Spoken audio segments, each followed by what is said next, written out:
ആഡംബരക്കാരന്റെ ഡിക്കിയിൽ cardboard പെട്ടിക്കുള്ളിൽ 1 കോടി രൂപ കൊണ്ടുവന്ന മഹാത്മാവാണിത്. പേര് പ്രദീപ് സി നായർ. പാലക്കാട് കിഴക്കഞ്ചേരി സ്വദേശി. ബി.ജെ.പിയുടെ മുൻ നേതാവായിരുന്നു. മുൻ നേതാവ് എന്ന് പറയാൻ കാരണം 2000 നോട്ട് പിൻവലിച്ചതോടെ മൂപ്പർക്ക് ബി.ജെ.പിയിലുള്ള വിശ്വാസം നഷ്ടമായെന്ന്. കണക്കപ്പിള്ളയാണ്. ഇപ്പോൾ ബംഗളൂരിലാണ് താമസിക്കുന്നതെന്ന് പോലും. വാളയാർ പോലീസും ജില്ലാ ലഹരി വിരുദ്ധ സ്ക്വാഡും സംയുക്തമായി വാളയാർ ടോൾ പ്ലാസയിൽ നടത്തിയ വാഹന പരിശോധനയ്ക്കിടയിലാണ് ആഡംബരക്കാറിൽ കൊണ്ടുവന്ന 1 കോടി രൂപ പിടികൂടിയത്. എന്തോ ബിസിനസ് ആവശ്യത്തിന് കൊണ്ടുവന്നത് എന്നാണ് പറഞ്ഞത്. പോലീസ് രേഖ ചോദിച്ചപ്പോൾ എടുക്കാൻ മറന്നുപോയെന്ന്. എന്നാൽ പിന്നെ രേഖയുമായി കോടതിയിൽ എത്തിക്കോളൂ, വണ്ടിയും പണവും കോടതി നൽകുമെന്ന് പോലീസ് അറിയിച്ചു.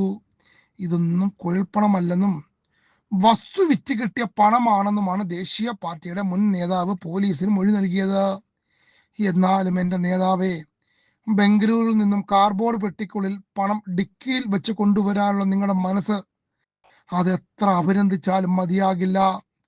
എന്തായാലും 500 രൂപ നോട്ട് നിരോധിക്കുന്നതിന് മുമ്പ് എന്തെങ്കിലുമൊക്കെ ചെയ്താൽ നിങ്ങൾക്ക് നല്ലത്.